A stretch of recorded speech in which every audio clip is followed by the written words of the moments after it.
بسم اللہ الرحمن الرحیم۔ شروع اللہ کا نام لے کر جو بڑا مہربان نہایت رحم والا ہے۔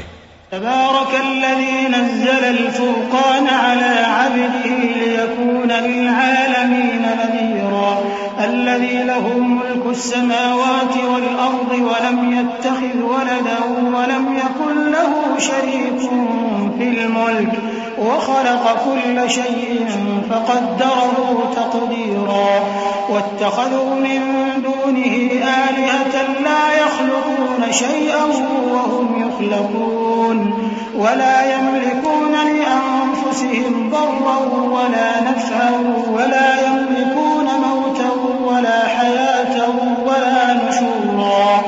وہ ذات بہت ہی بابرکت ہے جس نے اپنے بندے پر قرآن نازل فرمایا تاکہ اہل عالم کو خبردار کرے، وہی کہ آسمانوں اور زمین کی بادشاہی اسی کی ہے، اور جس نے کسی کو بیٹا نہیں بنایا اور جس کا بادشاہی میں کوئی شریک نہیں، اور جس نے ہر چیز کو پیدا کیا پھر اس کا ایک اندازہ ٹھہرایا، اور لوگوں نے اس کے سوا اور معبود بنا لیے ہیں جو کوئی چیز بھی پیدا نہیں کر سکتے اور خود پیدا کیے گئے ہیں، اور نہ اپنے لیے نقصان کا اور نہ نفع کا کچھ اختیار رکھتے ہیں، اور نہ مرنا ان کے اختیار میں ہے اور نہ جینا اور نہ مر کر اٹھ کھڑے ہونا۔ ان الحمد لله نحمده ونستعينه ونستغفره ونعوذ بالله من شرور انفسنا ومن سيئات اعمالنا من يهده الله فلا مضل له ومن يضلله فلا هادي له وأشهد أن لا إله إلا الله وحده لا شريك له وأشهد أن محمدًا عبده ورسوله يا أيها الذين آمنوا اتقوا الله حق تقاته ولا تموتن إلا وأنتم مسلمون يا أيها الناس اتقوا ربكم الذي خلقكم من نفس واحدة وخلق منها زوجها وبث منهما رجالا كثيرا ونساء واتقوا الله الذي تساءلون به والأرحام إن الله كان عليكم رقيبا يا أيها الذين آمنوا اتقوا الله وقولوا قولا سديدا يصلح لكم أعمالكم ويغفر لكم ذنوبكم ومن يطع الله ورسوله فقد فاز فوزا عظيما أما بعد۔ اللہ تبارک و تعالیٰ کا شکر اور اس کا احسان ہے کہ اس نے اپنی مہربانی سے ہم تمام کو پھر ایک مرتبہ اپنے گھروں میں سے ایک گھر میں بیٹھ کر اس کے دین کو سننے اور سمجھنے کی توفیق عطا فرمایا۔ میرے محترم بھائیو، اللہ تبارک و تعالی نے کائنات کو بیکار نہیں پیدا کیا ہے۔ اللہ رب العالمین قرآن پاک میں فرماتا ہے افحسبتم انما خلقناکم عبثا وانکم الینا لا ترجعون فتعالی اللہ الملک الحق۔ کیا تم یہ سمجھتے ہو کہ ہم نے تم تمام کو یوں ہی بیکار پیدا کیا ہے اور تمہیں ہمارے پاس واپس پلٹ کر آنا نہیں ہے؟ اللہ تبارک و تعالی اس طریقے کا بیکار کام کرنے سے پاک ہے۔ تو بے شک اللہ رب العالمین نے اس کائنات کو ایک عظیم مقصد کے تحت پیدا کیا ہے۔ بالخصوص انسانوں اور جنوں کو اللہ تبارک و تعالی نے جس مقصد کے تحت پیدا کیا ہے اس کا ذکر کرتے ہوئے رب العالمین نے یوں فرمایا وَمَا خَلَقْتُ الْجِنَّ وَالْإِنسَ إِلَّا لِيَعْبُدُونَ، کہ میں نے جنوں اور انسانوں کو محض اپنی عبادت کے لیے پیدا کیا ہے۔ مَا أُرِيدُ مِنْهُمْ مِنْ رِزْقٍ وَمَا أُرِيدُ أَنْ يُطْعِمُونَ، مجھے ان سے روزی درکار نہیں ہے، اور نہ ہی میں یہ چاہتا ہوں کہ وہ کھلائیں پلائیں۔ ان اللہ هو الرزاق ذو القوة المتین، اللہ تبارک و تعالی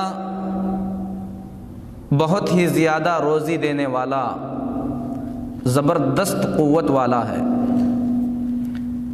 تو اس آیت کریمہ میں اللہ تبارک و تعالی نے انسانوں اور جنوں کے پیدائش کے مقصد کو بیان فرمایا ہے کہ اللہ تبارک و تعالی نے انہیں محض اپنی عبادت کے لیے پیدا کیا ہے۔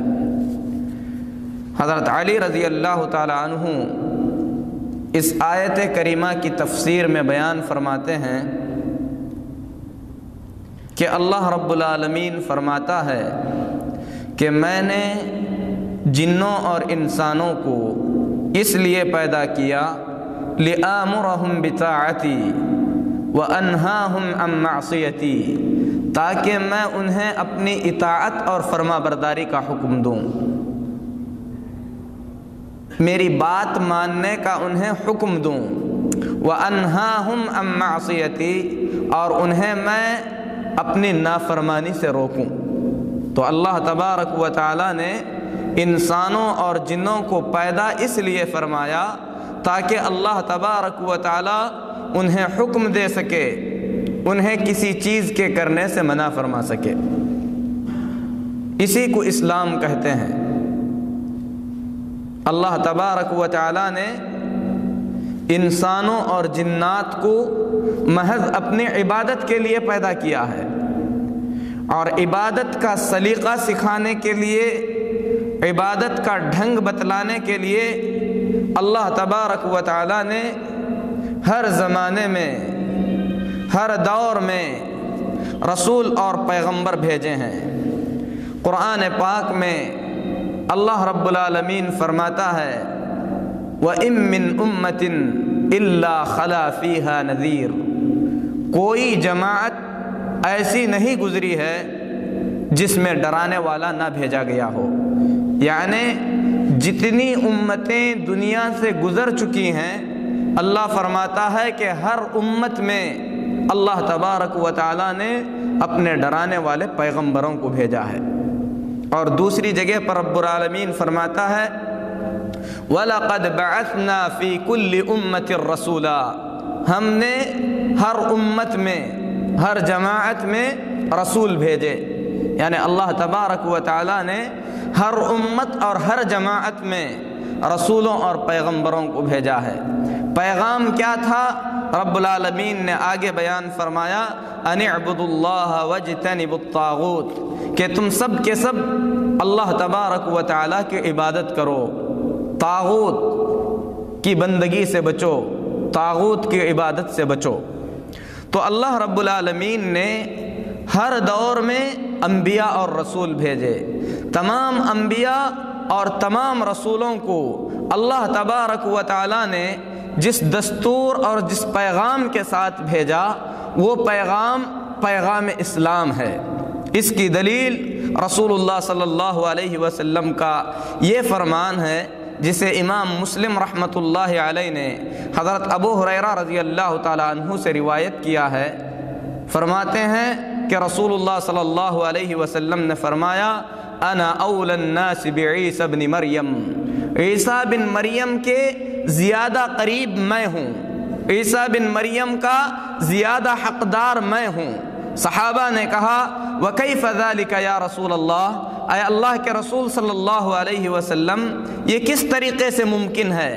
رسول اللہ صلی اللہ علیہ وسلم نے فرمایا الانبیاء اخوة من علات، تمام انبیاء علیہم الصلاۃ والتسلیم ایک باپ کے بچوں کی طرح ہیں۔ امہاتہم شتیٰ، ان کی مائیں الگ الگ ہیں۔ ودینہم واحد، تمام انبیاء کا دین، تمام پیغمبروں کا مذہب ایک ہے، اور میرے اور عیسیٰ کے درمیان کوئی دوسرا پیغمبر نہیں بھیجا گیا ہے۔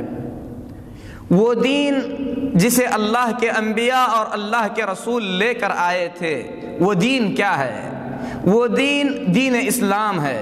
اسی لیے نوح علیہ السلام نے بھی اپنے آپ کو مسلم کہا، اور حضرت عیسیٰ علیہ السلام کے حواریوں نے بھی اپنے آپ کو مسلمان کہا، اور اللہ تبارک و تعالیٰ نے اس سے بھی واضح طور پر قرآن مجید میں فرمایا وَمَن يَبْتَغِ غَيْرَ الْإِسْلَامِ دِينًا فَلَن يُقْبَلَ مِنْهُ وَهُوَ فِي الْآخِرَةِ مِنَ الْخَاسِرِينَ۔ جو شخص دین اسلام سے ہٹ کر کوئی اور راستہ چلنا چاہے وہ سن لے کہ یہ بات ہرگز اس سے قابل قبول نہیں ہوگی، اور ایسا کرنے والا آخرت میں زبردست نقصان اٹھانے والا ہوگا۔ اور اللہ رب العالمین اس سے بھی زیادہ واضح انداز میں فرماتا ہے وَرَضِيتُ لَكُمُ الْإِسْلَامَ دِينًا، تمہارا دین اسلام رہے، اس بات سے میں راضی ہوں، اس بات سے میں خوش ہوں۔ تو جو دین اللہ تبارک و تعالیٰ نے ہم انسانوں کی فلاح اور بہبود کے لیے، ہماری کامیابی کے لیے چنا ہے، وہ دین اسلام ہے۔ اسلام کسے کہتے ہیں؟ اسلام کا مطلب کیا ہے؟ اسلام کے معنی کیا ہیں؟ اسلام کا مطلب ہے الاستسلام للہ بالتوحید، اللہ تبارک و تعالیٰ کی وحدانیت کو ماننا، اللہ تبارک و تعالیٰ کے ایک ہونے کو تسلیم کرنا۔ کن چیزوں میں؟ اس کا ذکر آپ آگے سنیں گے۔ والانقیاد لہ بالطاعہ، اللہ تبارک و تعالیٰ کی اطاعت اور فرما برداری کا دم بھرنا، اللہ تبارک و تعالیٰ کی اطاعت کرنے کا ارادہ کرنا، عزم کرنا، اطاعت کا اظہار کرنا۔ والبراءۃ من الشرک واہلہ، مشرکین اور شرک سے براءت کا اظہار کرنا۔ تو اسلام 4 چیزوں کا نام ہے: اللہ تبارک و تعالیٰ کی توحید کو ماننا، اللہ تبارک و تعالیٰ کی اطاعت اور فرما برداری کا ارادہ کرنا اور اس پر عمل کرنا، شرک سے بیزاری کا اظہار کرنا، مشرکین سے بیزاری کا اظہار کرنا۔ ان 4 چیزوں کا نام اسلام ہے۔ اور اس بات کو جان لینا چاہیے کہ اللہ تبارک و تعالیٰ نے جس مقصد کے لیے ہمیں اس دنیا میں بھیجا ہے، وہ مقصد یہ ہے کہ ہم اپنی زندگی میں اسلام کی صحیح تصویر پیش کر سکیں، اسلام پر عمل کریں، اللہ تبارک و تعالیٰ کے بھیجے ہوئے دین کے مطابق زندگی گزاریں۔ تو اس طریقے سے ایک انسان کا سب سے قیمتی سرمایہ دین اسلام ہے۔ انسان کو چاہیے کہ ہمیشہ اس دین کے تئیں خوف محسوس کرے کہ کہیں یہ عظیم نعمت انسان سے چھن نہ جائے۔ اور بالخصوص اللہ کے پیارے رسول محمد صلی اللہ علیہ وسلم فرماتے ہیں کہ فتنے ایسے آنے والے ہیں، بخاری شریف کی روایت ہے، رسول اللہ صلی اللہ علیہ وسلم فرماتے ہیں کہ فتنے ایسے آنے والے ہیں جس طریقے سے کالی رات کے ٹکڑے رات کی شکل میں نمودار ہوتے ہیں۔ آدمی صبح کے وقت مومن رہے گا، شام آتے آتے وہ کافر ہو جائے گا، شام میں مومن رہے گا، صبح آتے آتے اس پر کفر آ جائے گا۔ رسول اللہ صلی اللہ علیہ وسلم فرماتے ہیں یبیع دینہ بعرض من الدنیا، حقیر دنیا کی معمولی چیز کے بدلے میں کوئی شخص اپنے دین کو بیچ ڈالے گا۔ میرے محترم بھائیو، جب اس قسم کے فتنے دنیا میں نمودار ہونے والے ہیں اور ہماری سب سے قیمتی چیز دین اسلام ہے، تو ایک مومن کو اپنے ایمان کی حفاظت کی سب سے بڑی فکر ہونا چاہیے۔ اسی لیے اللہ کے خلیل امام الحنفاء حضرت ابراہیم علیہ السلام نے اپنے ایمان پر خوف محسوس کرتے ہوئے رب العالمین سے دعا کرتے ہوئے فرمایا تھا وَجُنُبْنِي وَبَنِيَّ أَن نَعْبُدَ الْأَصْنَامِ، اے اللہ تو مجھے اور میرے بچوں کو بتوں کی عبادت سے بچا، فَإِنَّهُنَّ أَضْلَلْنَ كَثِيرًا مِّنَ النَّاسِ، کیونکہ اے اللہ ان بتوں نے بہت سارے انسانوں کو ضلالت اور گمراہی میں مبتلا کر رکھا ہے۔ میرے محترم بھائیو، جب اللہ کے خلیل ابراہیم علیہ السلام جیسی ہستی اپنے ایمان کے چھن جانے سے ڈرتے ہیں، شرک میں مبتلا ہونے کا خوف محسوس کرتے ہیں، تو ہم مسلمانوں کو چاہیے کہ اسلام کو سمجھیں اور ان چیزوں کو بھی جاننے کی کوشش کریں جو چیزیں آدمی کے اسلام کو ختم کر دیتی ہیں۔ میرے محترم بھائیوں، اسلام جیسا کہ ابھی آپ کے سامنے بیان کیا گیا، اللہ تبارک و تعالیٰ کی توحید کو ماننے کا نام ہے، اللہ تبارک و تعالیٰ کی اطاعت اور فرما برداری کا نام ہے، شرک سے بیزاری اور مشرکین سے بیزاری کا نام اسلام ہے۔ کچھ چیزیں ایسی ہیں جو آدمی کے ایمان کو ختم کر دیتی ہیں، آدمی کے اسلام کو توڑ کر رکھ دیتی ہیں، انہی چیزوں کو شریعت کی اصطلاح میں، فقہا کی اصطلاح میں، علماء کی زبان میں نواقض اسلام کہا جاتا ہے، یعنی ایسی چیزیں جو ایمان کو توڑنے والی ہیں، آدمی کے دل سے ایمان کو ختم کرنے والی ہیں۔ ان چیزوں کا جاننا آدمی پر اس لیے ضروری ہے تاکہ ان چیزوں سے اپنے آپ کو بچائے، اپنے ایمان کی حفاظت کرے، اپنے اسلام کو بچائے، کیونکہ آدمی کے دل سے اگر ایمان چلا جائے، اسلام کی دولت اس کے دل سے ختم ہو جائے، تو اللہ کی قسم دنیا میں اس سے بڑا خسارہ کوئی خسارہ نہیں ہوگا۔ نواقض اسلام، اسلام کو توڑنے والی چیزوں کا جاننا اس لیے ضروری ہے تاکہ ہم ان چیزوں سے بچیں۔ اسی لیے عرب کے کسی شاعر نے بڑی بہترین بات کہی، کہا عرفت الشر لا للشر ولكن لتوقعه ومن لا يعرف الخير من الشر يقع فيه۔ میں نے برائی کو سیکھا، برائی کو جانا تاکہ اپنے آپ کو برائی سے بچا سکوں، اس لیے نہیں کہ برائی کا ارتکاب کروں، کیونکہ جو آدمی بھلائی اور برائی کے درمیان تمیز نہیں کر سکے گا، ایسا آدمی برائی میں مبتلا ہو کر رہے گا۔ اسی لیے حضرت حذیفہ بن یمان رضی اللہ تعالی عنہ، جو رسول اللہ صلی اللہ علیہ وسلم کے رازدار صحابہ میں سے ہیں، بلکہ رازدار صحابی ہیں، وہ فرماتے ہیں کان الناس یسألون رسول اللہ صلی اللہ علیہ وسلم عن الخیر، لوگ رسول اللہ صلی اللہ علیہ وسلم سے خیر کے بارے میں پوچھتے تھے، بھلائی کے بارے میں پوچھتے تھے، نیکی کے بارے میں پوچھتے تھے۔ وَكُنْتُ أَسْأَلُهُ عَنِ الشَّرِّ، اور میں رسول اللہ صلی اللہ علیہ وسلم سے عام طور پر برائی کے بارے میں پوچھتا تھا، مخافۃ ان یدرکنی، اس خوف سے کہ کہیں برائی میں مبتلا نہ ہو جاؤں۔ تو برائی کا جاننا، برائی کو معلوم کرنا اس لیے ضروری ہے تاکہ آدمی کہیں برائی میں مبتلا نہ ہو جائے۔ میرے محترم بھائیوں، نواقض اسلام کا مطلب ہے وہ چیزیں جو آدمی کے ایمان کو توڑ دیتی ہیں، آدمی کو ایمان کے دائرے سے نکال کر کفر کے دائرے میں داخل کر دیتی ہیں، جن چیزوں کے ارتکاب سے ایک مومن کافر بن جاتا ہے، ایک مسلمان باقی نہیں رہتا۔ آپ تعجب کر رہے ہوں گے کہ ایک ایسا شخص جو اسلامی گھرانے میں پیدا ہو، اسلامی طور طریقے سے جیے، کسی چیز کے ارتکاب کرنے سے اسلام سے نکل جائے گا۔ میرے محترم بھائیوں، حقیقت یہ ہے کہ آدمی جب کفر میں رہتا ہے، اسلام میں داخل ہونا چاہتا ہے تو کلمہ لا الہ الا اللہ کا اقرار کرتا ہے، پھر اس کے بعد آدمی کافر سے مومن ہو جاتا ہے۔ آدمی جو کافر ہے، مسلمان نہیں ہے، اسلام میں داخل ہونے کے لیے اسے صرف اپنی زبان سے ایک کلمہ کہنا پڑتا ہے، جس کلمے کے کہنے سے آدمی کافر سے مومن ہو جاتا ہے۔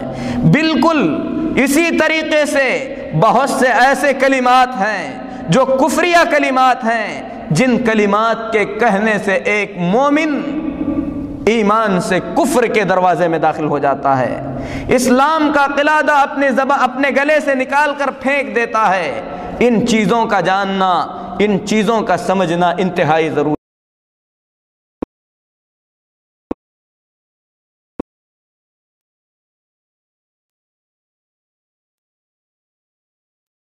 اندر اللہ تبارک و تعالیٰ نے نواقض رکھے۔ آدمی باوضو ہوتا ہے، وضو کرتا ہے، پھر اس کے بعد اگر آدمی کو قضاء حاجت ہو جاتی ہے تو اس کا وضو ٹوٹ جاتا ہے۔ وہ باوضو تھا، اب بے وضو ہو جاتا ہے، اس کا وضو ختم ہو جاتا ہے۔ آدمی روزے سے رہتا ہے، روزے کے دوران جان بوجھ کر ایک لقمہ اگر کھا لیتا ہے تو ایسی صورت میں آدمی اپنے روزے کو توڑ دیتا ہے۔ اسی طریقے سے آدمی شادی بیاہ کرتا ہے، جب جان بوجھ کر اپنی بیوی کے پاس طلاق کا لفظ استعمال کرتا ہے تو ایسی صورت میں ایک لفظ سے اس کی پوری زندگی بدل جاتی ہے۔ وہ بیوی جس کا دیکھنا اس کے لیے جائز تھا آج اس کے لیے اجنبی بن جاتی ہے۔ تو میرے محترم بھائیوں، کچھ کلمات ایسے بھی ہیں جن کلمات کے زبان سے نکلنے سے ایک مومن ایمان کے دائرے سے نکل کر کفر کے دائرے میں داخل ہو جاتا ہے۔ اسی لیے اللہ تبارک و تعالیٰ نے سورہ توبہ میں منافقین کے بارے میں فرمایا وَلَقَدْ قَالُوا كَلِمَةَ الْكُفْرِ، انہوں نے اپنی زبان سے کفریہ کلمات کہے، وَكَفَرُوا بَعْدَ إِسْلَامِهِمْ، اپنے اسلام کے بعد وہ دوبارہ کافر ہو گئے۔ تو میرے محترم بھائیوں، انہوں نے کیا کہا تھا؟ ترمذی کی روایت ہے، حدیث صحیح ہے، منافقین نے اللہ کے رسول صلی اللہ علیہ وسلم اور صحابہ کرام رضوان اللہ علیہم اجمعین کا مذاق اڑاتے ہوئے کہا تھا کہ ہمارے یہ قراء یعنی اللہ کے نبی اور صحابہ نعوذ باللہ زبان کے جھوٹے، پیٹوں کے موٹے، اسی طریقے سے لڑائی کے وقت پیٹ پھیرنے والے ہیں۔ جب اللہ کے رسول صلی اللہ علیہ وسلم نے ان سے ان کے اس کلمے کے بارے میں پوچھا تو انہوں نے کہا انما کننا نخوض ونلعب، ہم تو بس اسی طریقے سے ہنسی مذاق کر رہے تھے۔ اللہ تبارک و تعالی نے سخت عتاب نازل کرتے ہوئے فرمایا اب اللہ وآیاتہ ورسولہ کنتم تستہزئون، کیا تم اللہ سے، اللہ کی آیتوں سے اور اللہ کے رسول سے مذاق کر رہے تھے؟ لا تعتذروا، کوئی بہانہ بنانے کی ضرورت نہیں، قد کفرتم بعد ایمانکم، کیونکہ تم لوگوں نے ایمان کے بعد کفر کا ارتکاب کیا ہے۔ تو میرے محترم بھائیوں، یہ حقیقت ہے کہ کچھ چیزیں ایسی ہیں جن کے ارتکاب کرنے سے، جن چیزوں پر عمل کرنے سے آدمی ایمان کے دائرے سے نکل کر کفر کے دائرے میں داخل ہو جاتا ہے۔ لیکن دنیا میں اسلام کا نام لینے والی جو جماعتیں ہیں، ان جماعتوں میں سے ایک جماعت ایسی ہے جو سرے سے اس بات کا انکار کرتی ہے کہ کوئی ایسی چیز نہیں جس کو ناقض اسلام کہا جائے، یا کوئی ایسی چیز نہیں جس کے ارتکاب کرنے سے مومن کافر بن جاتا ہے، بلکہ آدمی جب زبان سے لا الہ الا اللہ کا اقرار کرتا ہے، جو دل میں چاہے عمل کرے، آدمی ایمان سے کفر کے دائرے میں داخل نہیں ہوتا۔ اس جماعت کو مرجئہ کہا جاتا تھا، جن لوگوں کا یہ عقیدہ تھا کہ ایمان کے ساتھ کوئی برائی نقصان نہیں پہنچاتی، آدمی جب زبان سے لا الہ الا اللہ کہتا ہے تو ایسی صورت میں ایسا آدمی مومن رہ جاتا ہے۔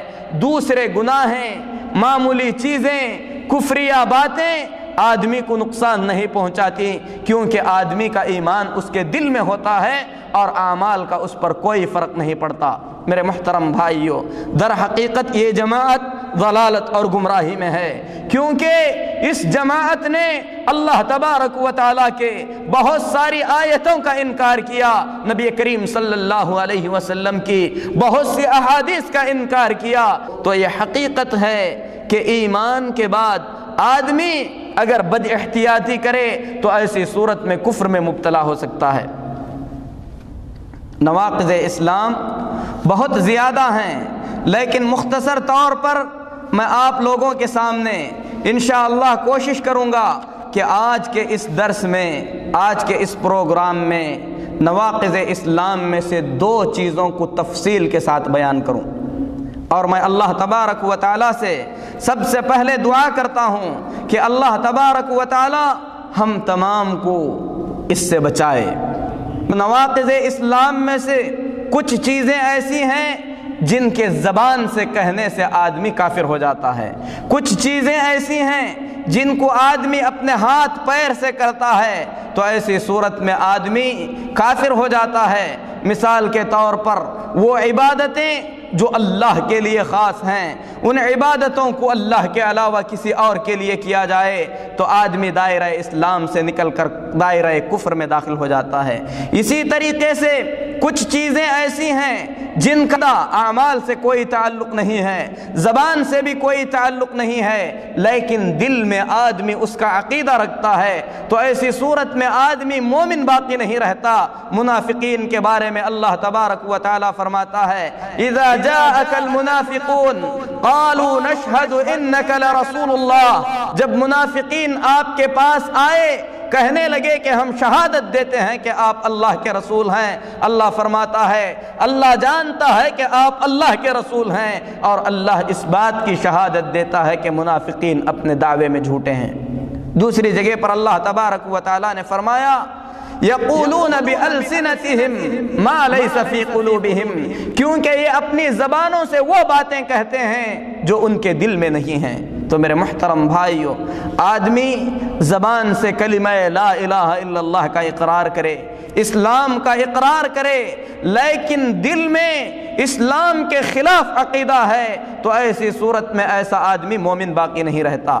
اسی طریقے سے آدمی اگر ان چیزوں میں شک کرے جو چیزیں اسلام کے عقائد میں سے ہیں تو ایسی صورت میں آدمی دائرہ اسلام سے خارج ہو جاتا ہے۔ مثال کے طور پر آدمی قیامت کے بارے میں شک کرے، اللہ کی ذات کے بارے میں شک کرے، اللہ کے پیغمبروں کے بارے میں شک کرے تو آدمی مومن باقی نہیں رہتا۔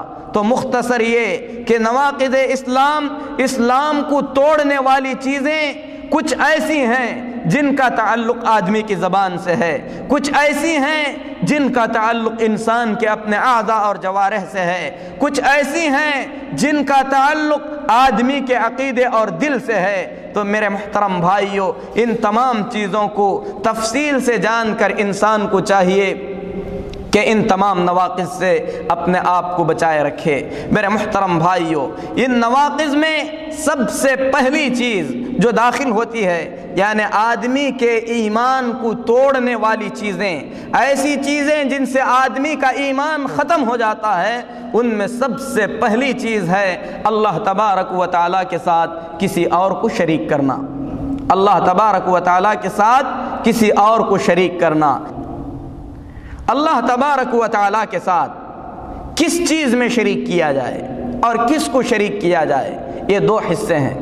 اللہ تبارک و تعالیٰ کے ساتھ آپ جسے شریک کر رہے ہیں چاہے وہ اللہ کے دشمنوں میں سے ہو، مثال کے طور پر آدمی اللہ تبارک و تعالیٰ کے ساتھ اللہ کے دشمنوں کو شریک کرے، شیطان کو شریک کرے، ابلیس کو شریک کرے، فرعون کو شریک کرے، طواغیت کو شریک کرے، دجال کو شریک کرے، ایسا آدمی بھی اللہ تبارک و تعالیٰ کے ساتھ کسی کو شریک کر رہا ہے۔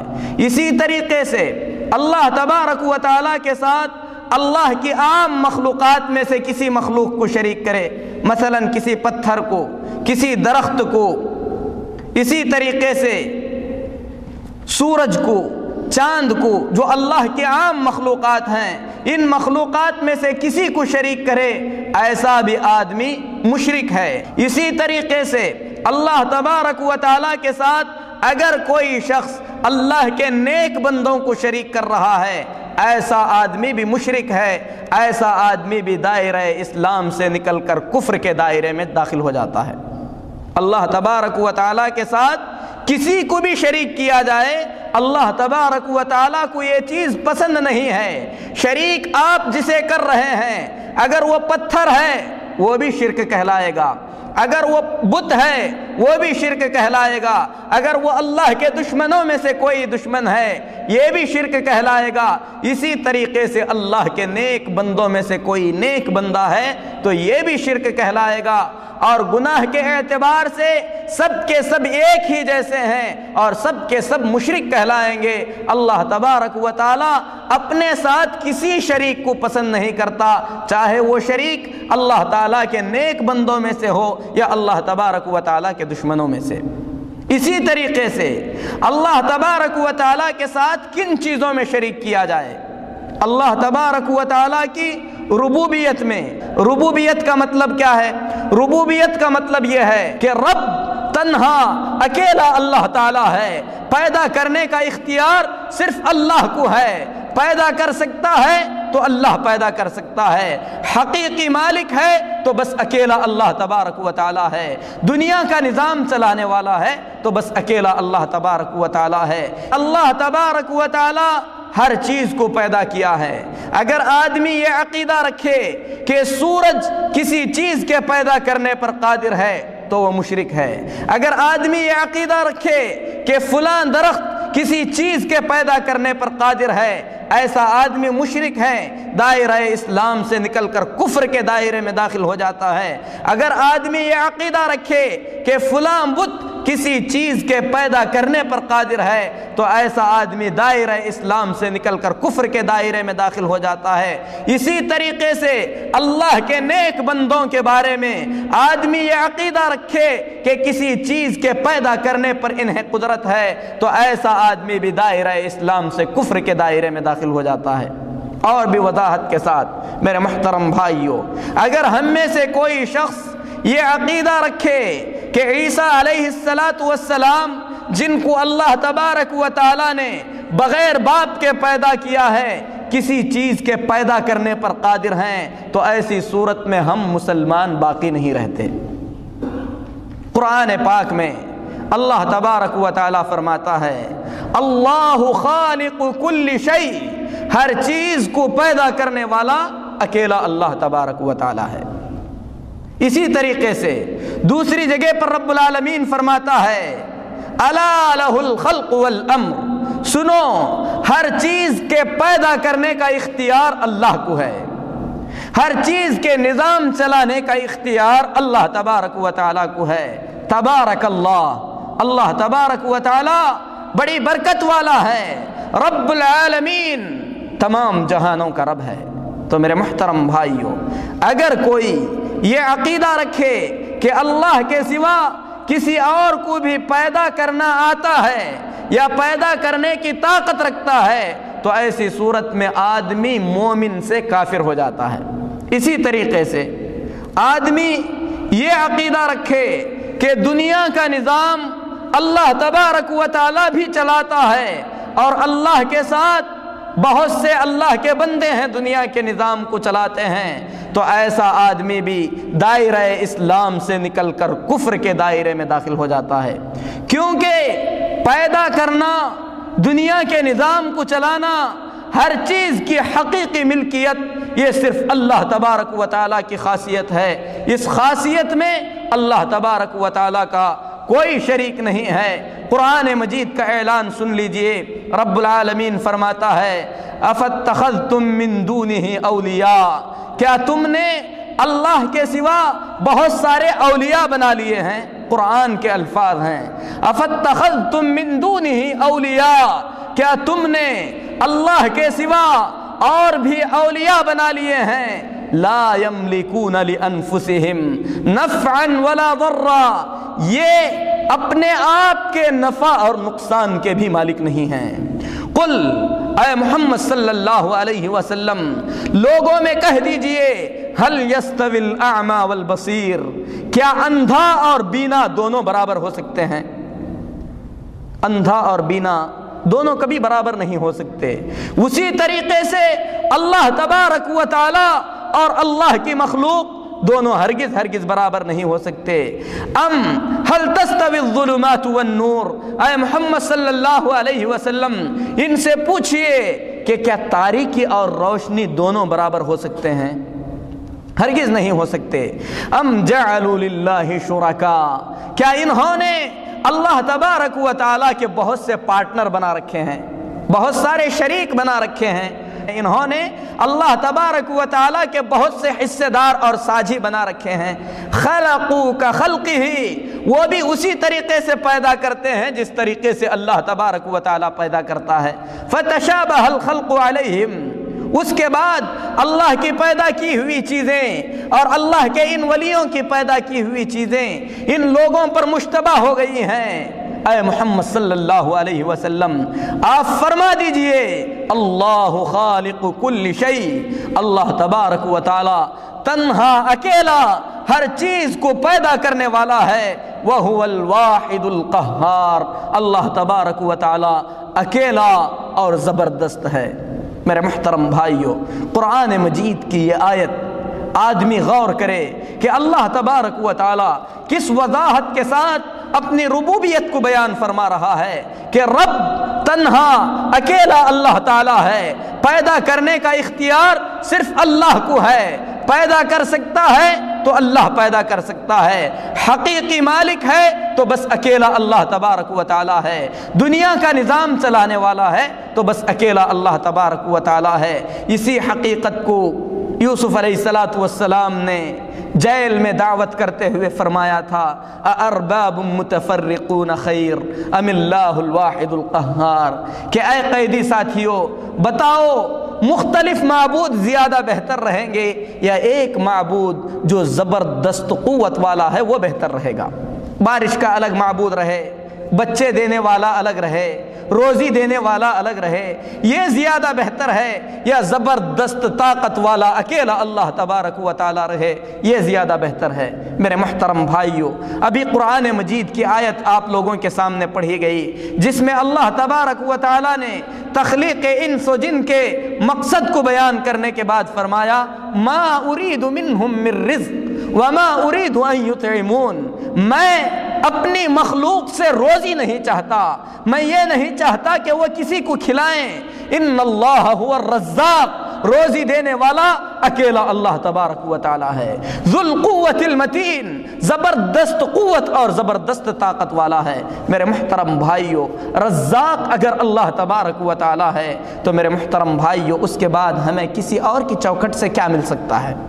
اسی لیے آدمی اللہ تبارک و تعالیٰ کے ان صفات میں، اللہ کے ان اعمال میں کسی اور کو اللہ کا ساجی اور شریک بناتا ہے تو ایسا آدمی اپنے ایمان کو خطرے میں ہی نہیں ڈالتا بلکہ اپنے ایمان سے ہاتھ دھو لیتا ہے۔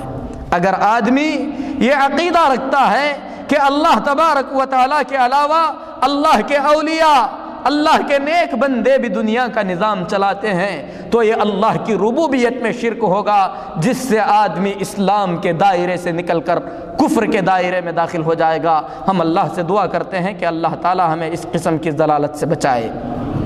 میرے محترم بھائیو، اسی طریقے سے اللہ تبارک و تعالیٰ کے ساتھ اللہ کی عبادت میں بھی کسی اور کو شریک کرنا جائز نہیں ہے۔ ابھی تک جو بیان ہو رہا تھا وہ اللہ تبارک و تعالیٰ کی ربوبیت کا بیان ہو رہا تھا، یعنی اللہ کے رب ہونے میں کسی اور کو شریک کرنا، وہ کام جن کے کرنے پر اللہ کے سوا کوئی قدرت نہیں رکھتا، ان کاموں میں اللہ کے ساتھ کسی اور کو شریک کرنا، یہ اللہ کی ربوبیت میں شرک ہے۔ اسی طریقے سے اللہ تبارک و تعالیٰ کی عبادت میں کسی اور کو شریک کرنا، یہ وہ شرک ہے جس سے آدمی اسلام کے دائرے سے کفر کے دائرے میں داخل ہو جاتا ہے۔ بلکہ انبیاء علیہم الصلاۃ والتسلیم کی تمام تر دعوت اسی نکتے پر تھی، کیونکہ پچھلے زمانے کے مشرکین وہ اس بات کا اقرار کرتے تھے کہ مالک اللہ ہے، خالق اللہ ہے، اللہ کے ساتھ کوئی مالک نہیں، اللہ کے ساتھ کوئی خالق نہیں، دنیا کے نظام کو اکیلا اللہ چلاتا ہے، یہ مشرکین کا عقیدہ تھا۔ لیکن وہ عبادت میں اللہ کے ساتھ کسی اور کو شریک کرتے تھے، تو اللہ کے نبیوں نے، اللہ کے پیغمبروں نے اللہ کا یہ پیغام لے کر آیا کہ لوگوں اکیلے اللہ کی عبادت کرو۔ قرآن پاک میں اللہ تبارک و تعالیٰ فرماتا ہے، وَلَقَدْ بَعَثْنَا فِي كُلِّ أُمَّةٍ رَسُولًا أَنِ اعْبُدُوا اللَّهَ وَاجْتَنِبُوا الطَّاغُوتَ، ہم نے ہر امت میں رسول بھیجے، ہر قوم میں پیغمبر بھیجے، پیغام یہ تھا اعبدوا اللہ، اللہ کی عبادت کرو، وَاجْتَنِبُوا الطَّاغُوتَ، طاغوت کی بندگی سے بچو۔ اور طاغوت کہتے ہیں ہر وہ چیز جو اللہ کے سوا پوجی جائے اور وہ اپنی عبادت کے لیے راضی ہو۔ میرے محترم بھائیوں، تو اللہ کے نبیوں نے، تمام نبیوں نے اپنی اپنی قوموں کو اللہ کی توحید کا درس دیا اور لوگوں کو یہ سکھایا کہ عبادت کے لائق اکیلا اللہ ہے، اس اکیلے اللہ کی عبادت کرو، کامیاب ہو جاؤ گے۔ دیکھیے قرآن مجید میں اللہ تبارک و تعالی اس حقیقت کی طرف کتنے مقامات پر بلاتا ہے۔ اللہ فرماتا ہے لا تجعل مع اللہ الہا آخر، اللہ کے ساتھ کسی اور کو معبود نہ بناؤ۔ اور اسی صورت میں اللہ تبارک و تعالی آگے فرماتا ہے وَلَا تَجْعَلْ مَعَ اللَّهِ إِلَٰهًا آخر، اللہ کے ساتھ کسی اور کو معبود نہ بنا، فَتُلْقَى فِي جَهَنَّمْ، اگر بنائے گا تو جہنم میں ڈالا جائے گا، ملوماً، ملامت کیا ہوا، مدحورا، اللہ تعالیٰ کے راہ سے دھتکارا ہوا، اللہ کے دربار سے دھتکارا ہوا جہنم میں ڈالا جائے گا۔ میرے محترم بھائیوں، کتنی سخت وعید ہے، کتنے واضح الفاظ میں اللہ تبارک و تعالی اپنے علاوہ کسی اور کو معبود بنانے سے روکتا ہے۔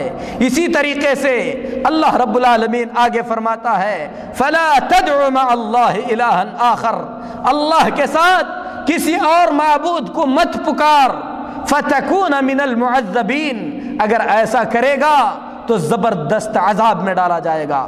تو میرے محترم بھائیوں، اللہ تبارک و تعالیٰ کی عبادت میں اللہ کے ساتھ کسی اور کو شریک کیا جائے، یہ اللہ کی عبادت میں شرک کہلاتا ہے، اور ایسا کرنے والا اپنے اسلام کو توڑ دیتا ہے۔ ایسے کرنے سے آدمی کا اسلام ٹوٹ جاتا ہے، ایسا کرنے والا اسلام کے دائرے سے نکل کر کفر کے دائرے میں داخل ہو جاتا ہے۔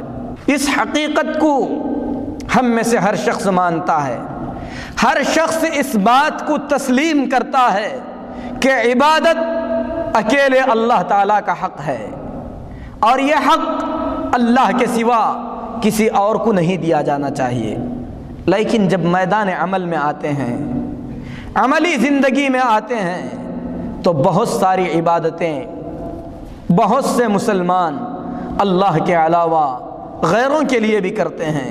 قرآن پاک میں اللہ تبارک و تعالی اس حقیقت کو بیان کرتے ہوئے فرماتا ہے وَمَا يُؤْمِنُ أَكْثَرُهُمْ بِاللَّهِ إِلَّا وَهُمْ مُشْرِكُونَ، بہت سے لوگ جو ایمان کا دعویٰ کرتے ہیں شرک میں مبتلا ہیں۔ قرآن پاک میں اللہ نے اس حقیقت کو بیان فرمایا وَمَا يُؤْمِنُ أَكْثَرُهُمْ بِاللَّهِ إِلَّا وَهُمْ مُشْرِكُونَ، بہت سے لوگ جو ایمان کے دعوے دار ہیں اللہ فرماتا ہے کہ شرک میں مبتلا ہیں۔ میرے محترم بھائیوں، اس حقیقت کو سمجھنے کے لیے ہمیں ضروری ہے کہ ہم عبادت کو سمجھیں کہ عبادت کسے کہتے ہیں، عبادت کیا ہوتی ہے۔ میرے محترم بھائیوں، کامل خشوع کے ساتھ اپنے آپ کو کسی کے سامنے محبت کے ساتھ جھکا دینے کا نام عبادت ہے، اور یہ خالص اللہ کے لیے ہونا چاہیے۔ کہ اللہ رب العالمین نے قرآن پاک میں اور رسول اللہ صلی اللہ علیہ وسلم نے بہت ساری احادیث میں کئی چیزوں کو عبادت کا نام دیا ہے۔ آدمی بالخصوص یہ عبادتیں اللہ کے سوا کسی اور کے لیے نہ انجام دے۔ وہ عبادتیں کیا ہیں؟ ان عبادتوں میں سب سے جلی اور سب سے واضح عبادت دعا ہے۔ اللہ کے رسول صلی اللہ علیہ وسلم حدیث شریف میں فرماتے ہیں، مسند احمد کی حدیث ہے، اسی طریقے سے امام ترمذی رحمۃ اللہ علیہ نے بھی اس حدیث کو بیان کیا ہے کہ رسول اللہ صلی اللہ علیہ وسلم نے فرمایا الدعاء هو العبادہ، دعا ہی اصل عبادت ہے۔ اللہ کے رسول صلی اللہ علیہ وسلم نے فرمایا الدعاء هو العبادہ، دعا ہی اصل عبادت ہے۔ اور اللہ کے رسول صلی اللہ علیہ وسلم نے اس بات کو بھی واضح فرما دیا کہ دعا عبادت ہے، یہ چیز اللہ تعالیٰ نے قرآن پاک میں بیان فرمایا ہے، کیونکہ نبی کریم صلی اللہ علیہ وسلم نے ان کلمات کو کہنے کے بعد الدعاء هو العبادہ کہ دعا ہی اصل عبادت ہے، ان کلمات کو کہنے کے بعد رسول اللہ صلی اللہ علیہ وسلم نے اللہ تعالیٰ کا یہ فرمان پڑھا، وقال ربکم، تمہارے رب نے کہا، ادعونی، مجھے پکارو، استجب لکم، میں تمہاری پکار کا جواب دوں گا۔ آگے رب العالمین نے فرمایا ان الذین یستکبرون عن عبادتی، جو میری عبادت سے روگردانی کرتے ہیں۔ کون سی عبادت ہے؟ پہلے جس عبادت کا ذکر ہوا وہ عبادت دعا ہے۔ اللہ تعالیٰ نے دعا کا ذکر کرنے کے بعد فرمایا ان الذین یستکبرون عن عبادتی، جو میری عبادت سے روگردانی کرتے ہیں سیدخلون جہنم داخرین، جہنم میں ذلیل کر کے داخل کیے جائیں گے۔ تو میرے محترم بھائیو، دعا عبادت ہے، بلکہ دعا اصل عبادت ہے، اور اللہ تبارک و تعالی اس چیز کو پسند فرماتا ہے کہ بندے کثرت سے اللہ سے دعا کریں، بلکہ اللہ تبارک و تعالی دعا نہ کرنے سے ناراض ہوتا ہے۔ اللہ تبارک و تعالی دعا نہ کرنے سے ناراض ہوتا ہے۔ ہم اپنی عملی زندگی میں دیکھیں کہ یہ عظیم عبادت، بلکہ جسے اصل عبادت قرار دیا گیا، ہم کیا صرف اللہ کے لیے بجا لاتے ہیں؟ ہم اپنی مصیبتوں میں اللہ تبارک و تعالیٰ کو ضرور پکارتے ہیں، لیکن اگر اللہ کے ساتھ بدبختی سے کوئی آدمی اللہ کے علاوہ کسی اور کو بھی پکارتا ہے تو موت آنے سے پہلے وہ ضرور توبہ کر لے، ورنہ اللہ کا یہ فرمان سن لے، ان اللہ لا یغفر ان یشرک بہ ویغفر ما دون ذلک لمن یشاء۔ اللہ تبارک و تعالی اگر اس کے ساتھ کسی کو شریک کیا جائے تو ہرگز اسے معاف نہیں کرے گا، اس کے علاوہ جسے چاہے اللہ بخش دیتا ہے۔ تو دعا اصل عبادت ہے۔ یہ دعا اللہ تبارک و تعالیٰ سے کرنے کے ساتھ ساتھ اللہ کا کوئی بندہ اللہ کے سوا اللہ کے کسی ولی کو، اللہ کے کسی پیغمبر کو، کسی پیر کو، کسی فقیر کو، یا اللہ کے فرشتوں میں سے کسی فرشتے کو، یا اللہ کی مخلوق میں سے کسی مخلوق کو پکارتا ہے تو میرے محترم بھائیوں، وہ اللہ کا حق کسی اور کو دے رہا ہے، اور اتنا بڑا جرم کر رہا ہے جس جرم کے بارے میں اللہ تبارک و تعالیٰ فرماتا ہے کہ ایسے مجرم پر اللہ نے جنت کو حرام کر دیا ہے، اس کا ٹھکانہ ہمیشہ ہمیشہ کی جہنم ہے۔ تو بات واضح ہو گئی ہوگی کہ دعا عبادت ہے، یہ صرف اللہ کے لیے انجام دینا چاہیے۔ اس کی دلیل اللہ تبارک و تعالیٰ کی کتاب میں ہے، اور اسی طریقے سے نبی کریم صلی اللہ علیہ وسلم کی سنت طیبہ میں سے ہے۔ اس کے بعد حق کے واضح ہو جانے کے بعد اگر آدمی مصیبت میں پہنچ کر یا عبد القادر جیلانی یا اسی طریقے سے یا بدوی یا علی مشکل کشا اس قسم کے نعرے لگاتا ہے تو اللہ تبارک و تعالیٰ کی اس عبادت میں اللہ کی مخلوق کو شریک قرار دیتا ہے۔ ایسا کرنے والا مشرک ہے جو اپنے ایمان سے ہاتھ دھوتا ہے، دائرہ اسلام سے نکل کر کفر کے دائرے میں داخل ہو جاتا ہے۔ اسی طریقے سے عبادتوں میں سے ایک عبادت ادب کے ساتھ ہاتھ باندھ کر کھڑے ہونا ہے، جس طریقے سے ہم نماز میں کھڑے ہوتے ہیں۔ یہ قیام ہے، قیام عبادت ہے، اور اللہ تبارک و تعالی قرآن پاک میں فرماتا ہے حافظوا علی الصلوات والصلاة الوسطی، نمازوں کی حفاظت کرو، بالخصوص درمیانی نماز یعنی عصر کی نماز کی حفاظت کرو، وقوموا للہ قانتین، اور اللہ کے لیے خاموشی کے ساتھ کھڑے رہو۔ آدمی کسی قبر پر کھڑے ہو کر، کسی درگاہ پر پہنچ کر ادب کے ساتھ، احترام کے ساتھ اگر ہاتھ باندھ کر کھڑا ہوتا ہے تو وہ سن لے کہ اللہ تبارک و تعالیٰ کی اس عبادت میں اللہ کے سوا کسی اور کو شریک کر رہا ہے۔ اسی طریقے سے رکوع عبادت ہے، یہ رکوع اللہ کے سوا کسی اور کے لیے نہیں کیا جائے گا۔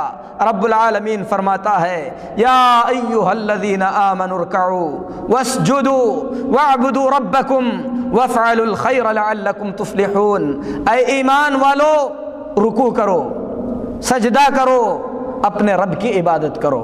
اللہ تعالیٰ نے رکوع اور سجدے کو بیان کرنے کے بعد فرمایا اپنے رب کی عبادت کرو، تو رکوع اور سجدہ عبادت ہے جو اللہ کے سوا کسی اور کے لیے جائز نہیں ہے۔ اسی طریقے سے میرے محترم بھائیوں، مختلف عبادتوں میں سے ایک عبادت سجدہ ہے۔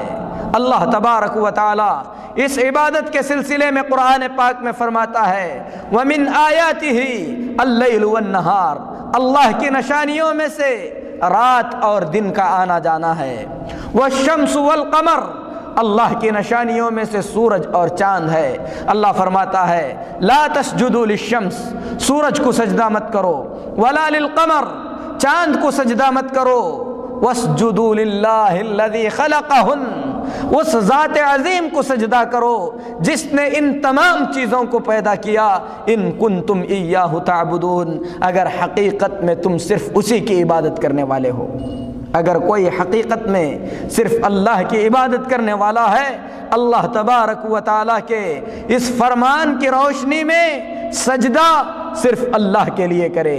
یہ سجدہ آدمی اللہ کے سوا کسی اور کے لیے کرے تو ایسی صورت میں مشرک ہو جاتا ہے اور اتنے بڑے جرم کا ارتکاب کرتا ہے جس سے آدمی اسلام کے دائرے سے کفر کے دائرے میں داخل ہو جاتا ہے۔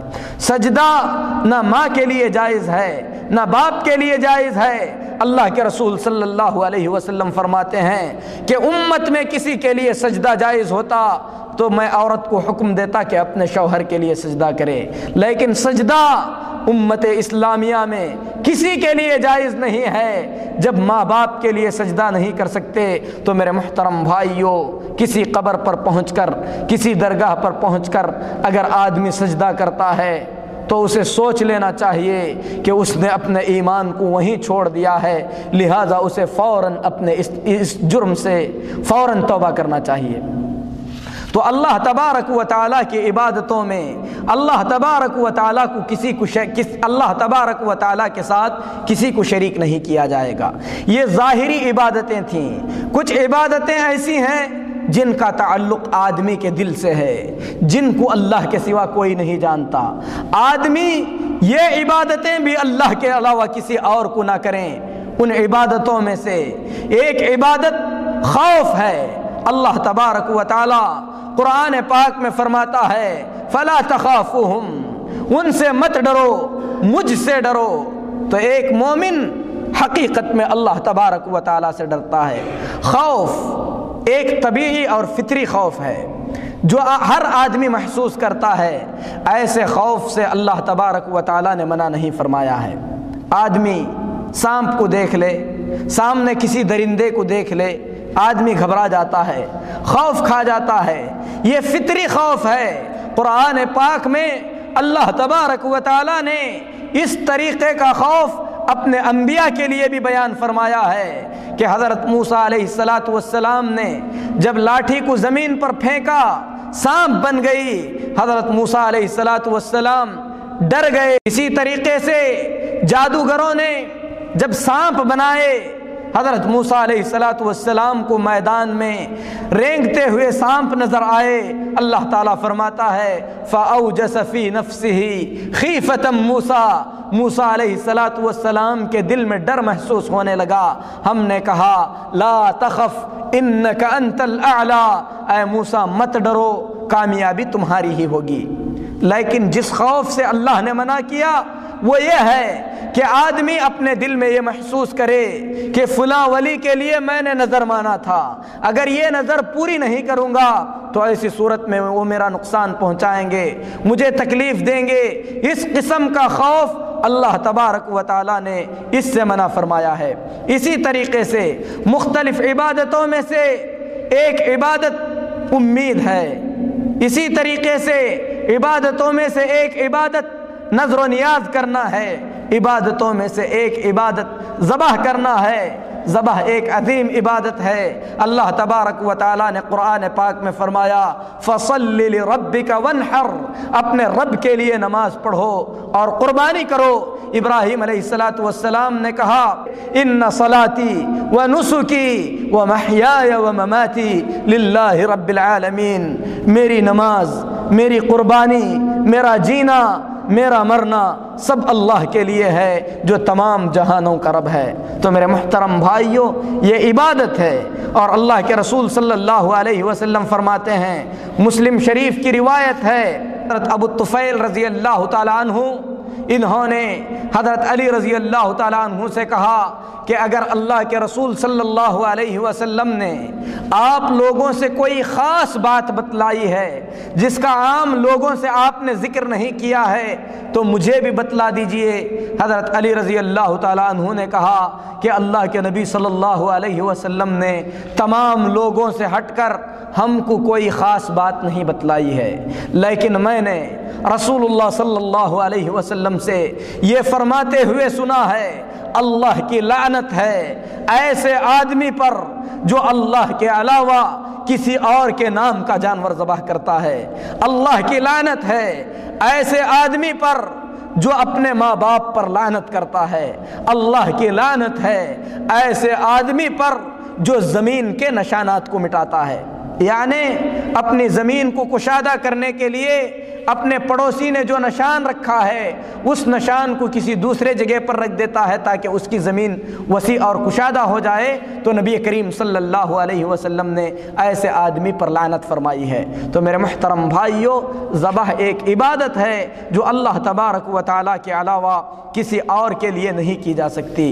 جو آدمی اللہ کے علاوہ کسی اور کے لیے ذبح کرتا ہے تو ایسا آدمی دائرہ اسلام سے نکل کر کفر کے دائرے میں داخل ہو جاتا ہے۔ میرے محترم بھائیوں، یہ ساری عبادتیں جن کا ذکر ابھی کیا گیا، دعا، نذر و نیاز، رکوع، سجدہ، قیام، ذبح کرنا، اس کے علاوہ اور بہت ساری عبادتیں ہیں، ان تمام عبادتوں میں سے اگر کوئی آدمی ایک عبادت کسی ایک وقت اللہ کے علاوہ کسی اور کے لیے کرتا ہے، صرف اس کے ایک وقت کے عمل کی وجہ سے ایسا آدمی مشرک ہو جاتا ہے اور اسلام سے نکل کر کفر میں داخل ہو جاتا ہے۔ تعجب ہو رہا ہوگا کہ ایک آدمی جو اسلامی معاشرے میں پیدا ہوا، اسلامی طریقے سے زندگی گزار رہا ہے، ایک مرتبہ اس نے کسی درگاہ پر صرف ایک مرغی ذبح کی، اس سے وہ اسلام سے نکل گیا۔ میرے محترم بھائیوں، حقیقت اسی طریقے کی ہے۔ یہ وہ جرم ہے جس جرم کے بارے میں اللہ تبارک و تعالی نے فرمایا وَلَقَدْ أُوحِيَ إِلَيْكَ وَإِلَى الَّذِينَ مِن قَبْلِكَ، اے محمد صلی اللہ علیہ وسلم آپ کی طرف بھی یہ پیغام آیا ہے، آپ سے پہلے تمام انبیاء پر بھی یہ پیغام آیا ہے، لَإِنْ أَشْرَكْتَ لَيَحْبَطَنَّ عَمَلُكَ، اگر آپ بھی شرک کریں گے تو آپ کے بھی اعمال برباد کر دیے جائیں گے، وَلَتَكُونَنَّ مِنَ الْخَاسِرِينَ، پھر آپ نقصان اٹھانے والوں میں سے ہو جائیں گے۔ انبیاء علیہم الصلاۃ والتسلیم گناہوں سے معصوم ہوتے ہیں۔ اللہ کے نبی صلی اللہ علیہ وسلم شرک کا ارتکاب کریں یہ بات مستحیل ہے، ناممکن ہے، لیکن شرک کی شناعت اور شرک کی قباحت کو بیان کرنے کے لیے اللہ تبارک و تعالی نے اس اسلوب میں بیان کیا ہے کہ اگر محمد الرسول اللہ صلی اللہ علیہ وسلم بھی اس جرم کا ارتکاب کریں گے تو ایسی صورت میں ان کو بھی سزا دی جائے گی، تو اے لوگو پھر تم کون ہوتے ہو؟ یہ بالکل اسی طریقے سے ہے جس طریقے سے اللہ رب العالمین نے قرآن میں فرمایا ان کان للرحمن ولدا فانا اول العابدین، اگر رحمان کا کوئی بیٹا ہوتا تو سب سے پہلے میں اس کی عبادت کرتا، یعنی رحمان کا بیٹا ہی نہیں ہے پھر عبادت کا سوال ہی پیدا نہیں ہوتا۔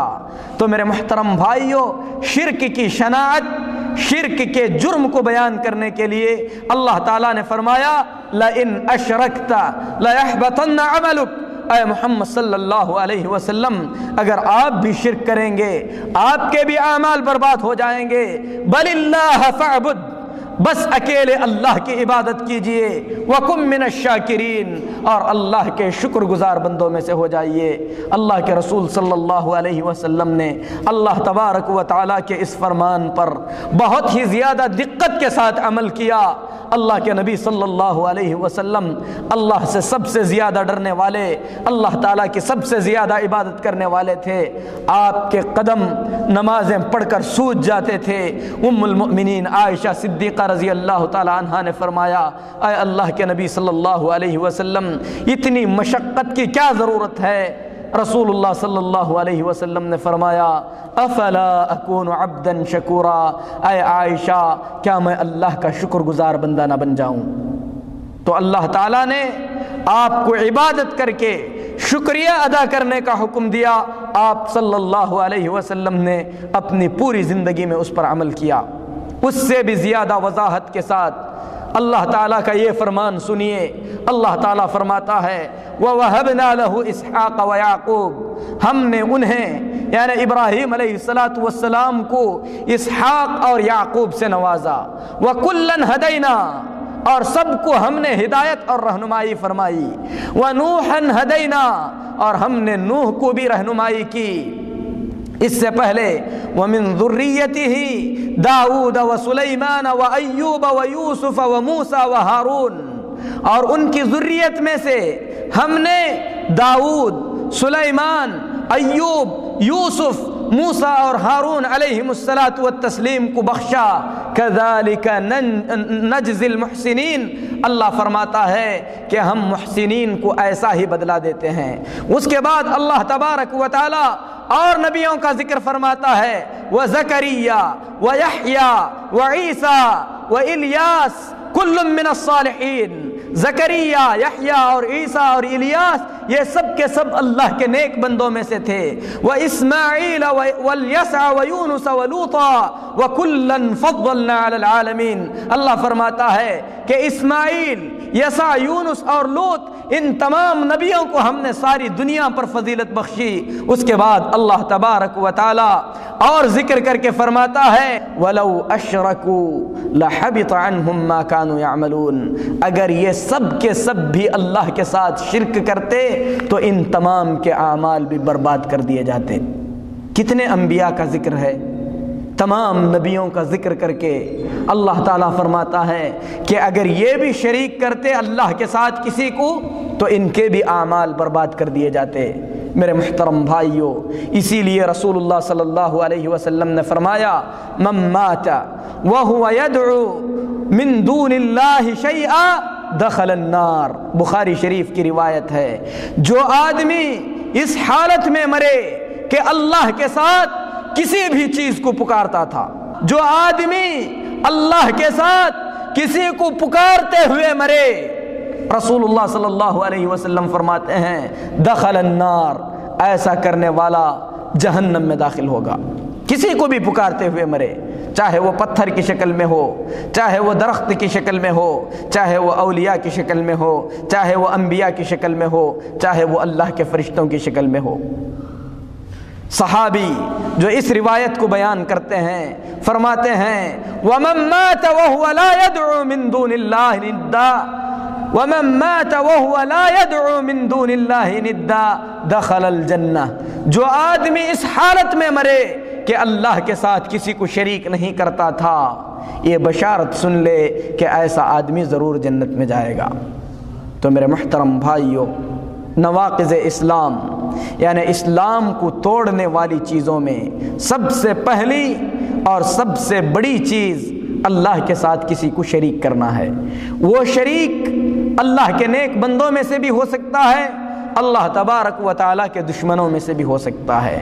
شرک اللہ تبارک و تعالیٰ کے خاص افعال و اعمال میں بھی ہو سکتا ہے، اللہ تبارک و تعالیٰ کی ربوبی صفات میں بھی ہو سکتا ہے، اللہ تبارک و تعالیٰ کی عبادتوں میں بھی ہو سکتا ہے۔ ان تمام قسم کے شرکوں سے جو آدمی اپنے آپ کو پاک رکھے گا، ایسے آدمی کا ایمان محفوظ رہتا ہے۔ نواقض اسلام میں اور بھی بہت سی چیزیں ہیں جن چیزوں کے ارتکاب سے آدمی کا ایمان ختم ہو جاتا ہے۔ انشاءاللہ اگلے درسوں میں آپ اس کی تفصیلات سنیں گے۔ ہم اللہ سے دعا کرتے ہیں کہ اللہ تبارک و تعالی ہمارے ایمان کی حفاظت فرمائے، ایمان کے ساتھ رب العالمین ہمیں دنیا میں زندہ رکھے، ایمان کی حالت میں اللہ تبارک و تعالی ہمیں دنیا سے اٹھا لے، اللہ تعالی ہمارے اسلام کی حفاظت فرمائے، کفر، ضلالت اور نفاق سے اللہ تعالی ہمارے دلوں کو پاک رکھے، رب العالمین دین کو صحیح طور پر سمجھ کر اس پر عمل کی توفیق عطا فرمائے۔ آمین۔ وصلی اللہ علی نبینا محمد وعلی آلہ وصحبہ اجمعین۔